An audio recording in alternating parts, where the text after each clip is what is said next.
Hi everyone. In this video, I'm going to take you through all the steps that you need to complete to submit your MBA CET application. Let's get started. The first thing that you will have to do is to create your account.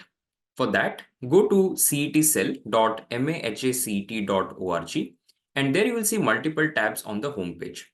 One of the tabs is Online Systems. Once you click on it, there is an option which says Candidate Registration Academic Year 2024-25.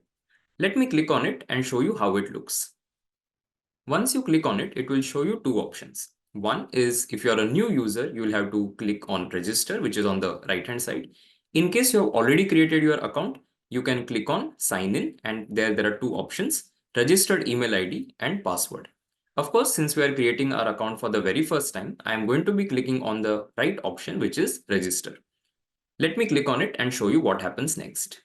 Now, there are a few things that they have asked, starting from full name, and you have to enter it the way it appears on your 10th or 12th standard mark sheet. Post that, you have to enter your email and you also have to set your password. Ensure that you enter the email ID that you use often and do not change it throughout the admission process. Then you will have to enter the password again to confirm it, and post that you have to enter your mobile number. Ensure that you use the mobile number that you again often use and do not change it throughout the admission process. After this, you have to enter your date of birth and there is a calendar option that is provided and you select the date of birth that you have. Once you're done, you can create your account.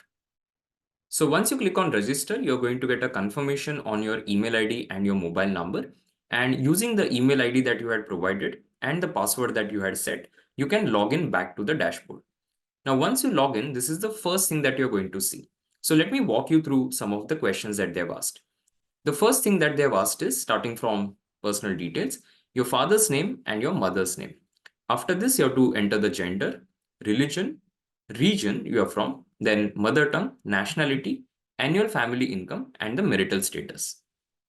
The next set of questions deal with permanent address. So you have to enter your address line 1 and 2. These two are mandatory. The address line 3 is not mandatory. Then you can enter your state, district, taluka, village, and the pin code. After this, you have to enter your mobile number and then you can move forward. Now, in case of address for correspondence, if it is same as the permanent address, you can simply click on that box. In case it is different, you can enter the correspondence address. Now, the next set of questions deal with your 10th, 12th, and domicile. The first question is, are you domiciled in the state of Maharashtra? Now, if you're somebody who has a domicile certificate or you're eligible to get a domicile certificate, then you can select yes. If you do not belong to Maharashtra or you're not eligible to get a domicile certificate, then you can select no. The next set of questions deal with 10th standard. So after answering are you person with disability, you have to give details of your 10th standard, which is what is referred to as SSC as well. So the passing year, the percentage, the board, the state, and so on. And the same set of information for the 12th standard. Once you enter all of this, you can click on Save Changes. So once you've clicked on Save Changes, you have completed two parts. The first thing that you did was created your account. And the second thing that you have done is you have provided all the basic information. Of course, now you'll have to register for the test. For that, you'll have to click on Registration. So let me click on it and show you what it looks like. So once you click on registration, it will give you a lot of options. Understand that this is a common portal to apply for multiple CETs that are conducted by the Maharashtra CET cell. What you'll have to do is you'll have to scroll down a bit and there you will see an option which says PG and under that Maharashtra MBA MMS CET 2024. Do not make a mistake of registering for any other CET. So there are a lot of other CETs that are conducted. For example, the 12th standard CET, a lot of times we have seen that people who want to take the MBA CET, which falls under PG, end up registering for the 12th standard CET. So please don't make that mistake. Click on Maharashtra MBA MMS CET 2024 and then you can begin the registration process. Let me click on it and show you the next steps. So once you click on register now, you will be taken to this particular homepage. Now on this page, there is some information that they have given. You can go through all this information. And at the bottom of the page, you just have to click on I have read and downloaded the detailed guidelines. And then you start the registration process. So let's click on it and show you the next steps. So on the screen, you will see a lot of details and that will get auto-populated from the information that you had previously entered, starting from your full name, your father's name, mother's name, the gender that you had selected, the marital status, and the date of birth. Your religion that you had entered will also get auto-populated, and then the region to which you belong, whether rural or urban. The annual family income that you had entered will also get populated. After this, you will see your mother tongue and nationality. Again, all of this information is something that you must have entered at the time of creating your account. You will also see your permanent address and the address for correspondence. It will get auto-populated. And at the bottom of the page, you will see your mobile number and the email ID that you had entered. And once you confirm that all of this information is correct, you just have to enter the security PIN that you will see. So once you enter that, you can click on Save and Proceed. On the next page, you will be asked to enter the OTP. The OTP will be sent to your mobile number and it will show you that enter one-time password sent on. It will show you your mobile number and then you have to enter the OTP to verify it. So once you've completed all these steps, you will get your application number. The application number is very, very important.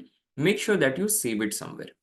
Once you have received your application number, you have to click on Proceed to Complete Application Form, wherein you have to complete the rest of the form. So let me click on it and show you the next steps.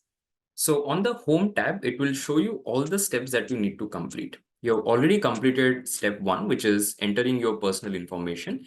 And that is why you will see a complete or a green button there. The next step is going to be domicile and category details. Let me click on it and show you how it looks. Under domicile details, the first question is, are you domiciled in the state of Maharashtra? And this answer will be auto-populated based on what you had entered at the time of registration. So if you had selected yes at that point of time, it will show you yes. If you had selected no, it will show you no. And you'll not be able to change it at this point of time. Now in category details, the first question is the category of candidate. If you select general, there won't be follow-up questions. But if you select any other category, it will ask you to specify the caste to which you belong, whether you have the category certificate or not, whether you have the validity certificate or not, and if you are a person with disability. Post this, there's a question which says, are you orphan? Depending on what is applicable to you, you can enter the right information and move forward to the next step. In case you have selected open as the category and depending on what family income you have given, there's a question which says, do you belong to EWS? Again, you can make appropriate selection there, whether you belong or you don't belong. And then enter the caste name. So whatever is the caste that is applicable to you, you have to enter that particular thing and move forward. The next is qualification details. Now, whatever you had entered for your SSC and HSC at the time of registration, or the 10th and the 12th at the time of registration, that information will get auto-populated here. Starting from the year in which you completed that thing, then the percentage that you obtained, the state board, and the name of the state from which you have completed your 10th or the 12th standard. The next set of questions, and of course, this information will not be auto-populated because so far at any point of time, they have not asked us about graduation details. So you have to enter your graduation details now, whether you are somebody who has completed graduation or you're yet to complete it or you're in the appearing stage at this point of time.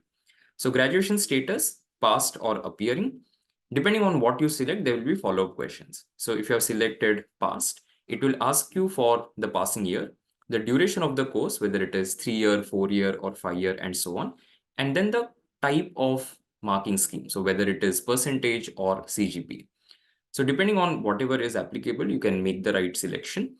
And if you have selected percentage, for example, you will have to enter your marks obtained, marks out of, and then percentage and the awarded class. If you have selected appearing, it will not ask you to enter your percentage, but it will ask you for what is the graduation passing year, and then or when you're going to complete it, and then the course duration. So you complete all of this, and then you can move forward to the next step. The next thing is to select the city preference. So you'll have to specify preference of the center. And for this, you'll have to first select the state in which you want to take the test. Now, if you select anything apart from Maharashtra as the state, the exam center district preference 1 will be auto-populated. So depending on whatever you select as the state, the first preference is something that they will show to you. And then you will have to specify district 2, 3, 4 or other preference 2, 3 or 4. Now for that, unfortunately, the options are only Maharashtra based option. For example, now you can see on screen, I've selected Chhattisgarh as the examination center. Auto-populated is right. But after that, if I click on select district, it is showing me options that are based out of Maharashtra. So nothing outside Maharashtra is being shown at this particular point. So in case you're taking it from outside Maharashtra, first preference will get auto-populated, and then you'll have to put your preference 2, 3, and 4, which will be something from Maharashtra. If you have selected Maharashtra as the state, then of course you have multiple options for your preference 1, 2, 3, and 4. The next step is your photograph and your signature. So both photo and signature, they have to be either in JPG, JPEG, or the PNG format. Now here you will see an option which says select upload type. So I'm going to click on photograph, and then I just have to give access to a particular path at which that file is present. Upload this particular thing. So once you upload the photograph, the next thing is to upload your signature. And it will also show you a preview of how it looks. So ensure that everything is in the right place. And once you're done, you can move forward to the next part. In the next step, it will ask you to upload a document which will be for proof of identity. So here there are multiple options. The maximum file size that is allowed is 500 KB, and the formats that are allowed are PDF, JPG, JPEG, and PNG. So here there are multiple options available starting from PAN card, passport, driving license, voter's card, and so on and so forth. You can select the document that you want to upload it, and finish it off. So once you've uploaded the proof of identity, there are 3 steps that are remaining. The first one is previewing and validating the information. So whatever information that you have entered, starting from your personal details, education details, domicile and category details, your photograph, signature, and all the things that you have entered, just verify if everything is in place. Once you're done, you can click on that and complete this particular step. So now I have validated the information, and after this, it is asking me to make the payment. Now, depending on the category that you have entered and the choices that you have made, it will show you the fee that you need to pay. So here, for example, I've selected open as the category, and I'm not applying for EWS, and I'm a Maharashtra candidate. Then depending on all the choices that I've entered, it is showing me a particular figure. So here it is showing me that I have to pay 1200 rupees. So now you'll have to complete the payment process. So whatever is the amount that it is showing you, you can make the payment for that amount. And once you're done, you can move to the final step. So that brings us to the final step, which is printing the application form. So once you have entered all the information and you have made the payment, you can save it as a PDF, and you can also print it and take the physical printout with you. Ensure that you save it as a PDF and keep it for reference. Once you're done with all these steps, it is going to show that you've completed all the steps. Of course, if you are somebody who belongs to a particular category, or there are any other documents that you have to upload, it will show you that particular thing, and you'll have to upload those documents as well as part of this entire application process. But for now, we are done with the entire application form. So this is how you're going to submit your MBA CET 2024 application. I hope you have found this video useful. In case you have any questions, feel free to leave a comment on this particular video, and we'll try and get back at the earliest. Thank you so much for watching. Wish all of you all the best.